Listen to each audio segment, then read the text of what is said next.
And now joining us on Zoom from his office in Halifax, we're pleased to welcome back to Telile 24/7 the MLA for Richmond and Nova Scotia's Minister of Community Services.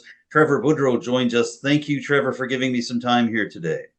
Well, thank you for having me, Adam.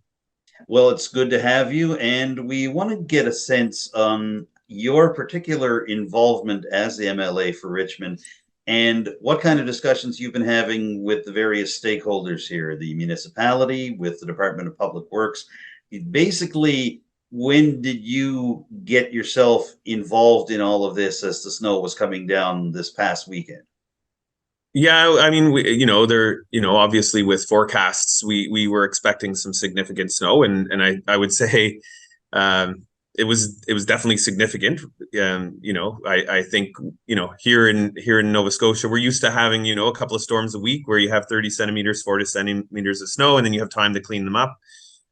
This system was incredible, very powerful. It was long duration, so 3 days of really a snow event that that certainly took its toll on the abilities of public works to keep up, and the abilities of people to kind of keep up in their own way, I guess.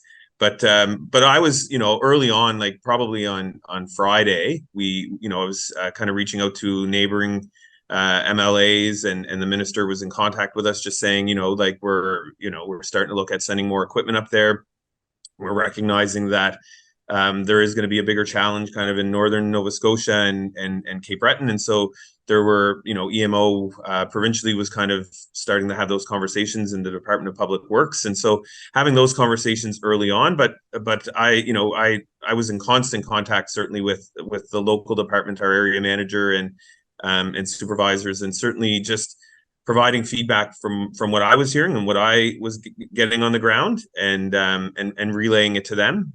It was a monumentous challenge for our public works providers to kind of keep some of those main arteries and the highways open, while understanding that people were snowed in their those side roads, and even some roads, like I would say the West Bay Highway, where we had major drifts across the roads that really wreaked havoc on people and their ability to move around. And so, and again, like I have a great relationship, certainly with council, the municipal council. So the warden and I talked quite regularly about what she was hearing and what I was hearing, and kind of giving updates to local department. But it was an all hands on deck approach, right? So obviously the province was involved, municipalities and local municipalities were involved, and just really want to give credit where credit's due. There's there's a lot of people helping each other out, right? We had a lot of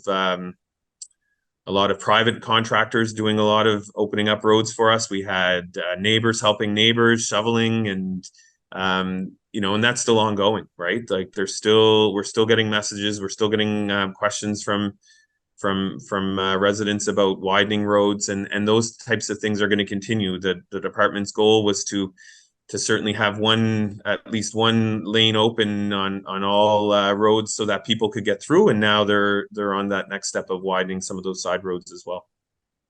Now, you mentioned the West Bay Highway, and I want to center on that for just a moment, because that seemed to be a good example in terms of how you were working with the Department of Public Works and with community leaders to try to open up that highway. I know it wasn't always easy. A piece of snow blowing equipment was brought in. Turned out that piece of equipment was broken. It needed to be fixed up.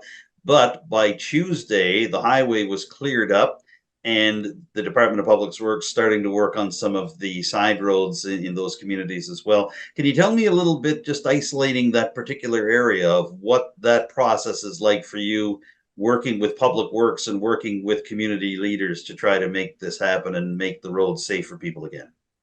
Yeah, and I would say that's a pretty good example of kind of how things work. There were a number of other examples of that as well.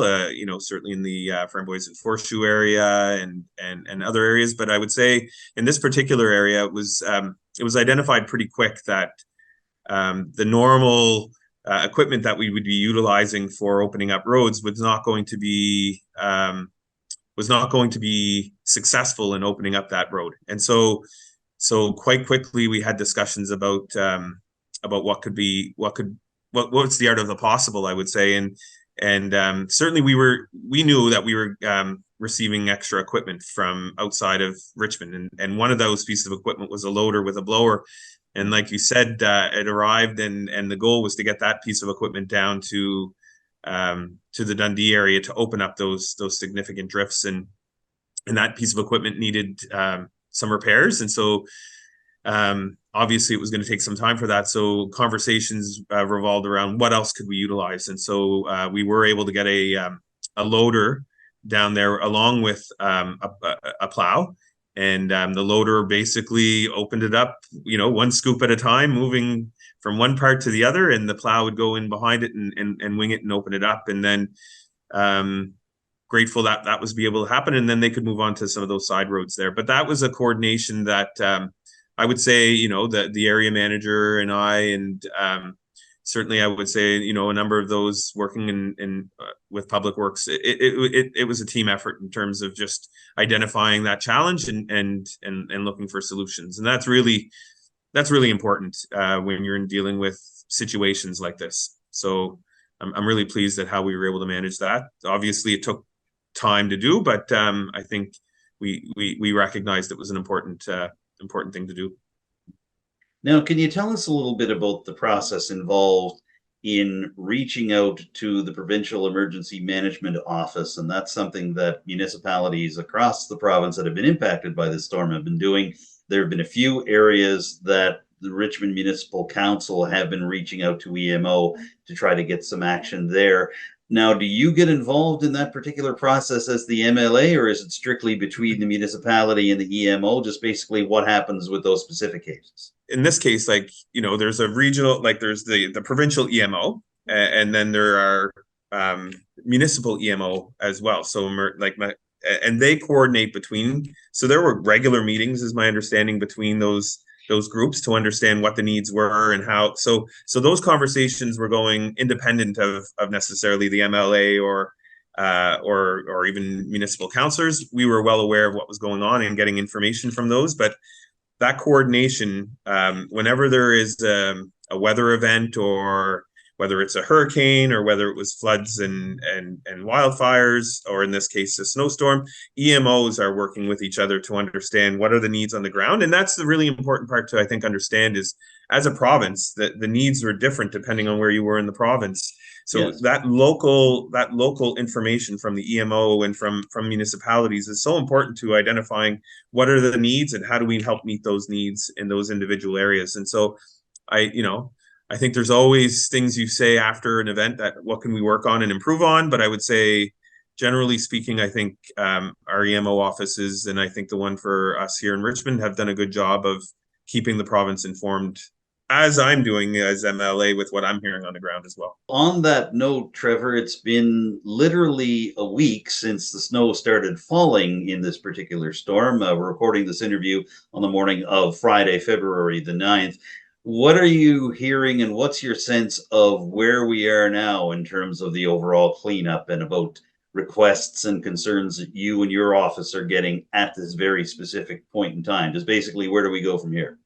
Yeah, no, great question, Adam. And I would say, we like that work is ongoing, and very, the department is very mindful that there's still a lot of work to be done. When I had a conversation with the area manager yesterday, just talking about, what are the plans and how are we moving forward? The goal really was to get every road opened, at least one lane, and that is on certainly opening up those lanes as well. We're getting, certainly feedback from individuals, just about, their local or their needs, their needs on their own properties. And so there are, significant challenges for some in terms of moving snow. There are properties that have, massive driveways or long driveways and may not have the capacity to do it. We're trying to help people navigate that. I think, the municipality is doing a good job of identifying that as well. I think they've asked people to reach out to say if they're having problems where let us know so we can pass that on to the province as well. So what I would say is, the goals for the province right now are getting those roads widened, getting those snowbanks pushed back further. You hear a lot about at intersections like there's a lot of snow that's there, and it makes them a little bit more dangerous in terms of getting out and making turns on roads. When we talked about that blower that was brought in, once they had it fixed, one of the number one things they did was on the highway on 104, they were opening up all of the entrances and ramps and that sort of thing to make sure that visibility was better. But there's more to do on that side of it to make sure our roads are safe and people can navigate them as best as possible. So as we're winding down this conversation, Trevor, it's very, very clear that this is still very much an active reclamation project in terms of clearing away snow, getting people out of their driveways, getting people out of their own neighborhoods, clearing their roads. But at this stage of this process, what do you take away from all this as an MLA, but also as a person? What are your takeaways in terms of what you've seen, the conversations you've had, and the overall effort to get people back out on the roads? Look, I will tell you, as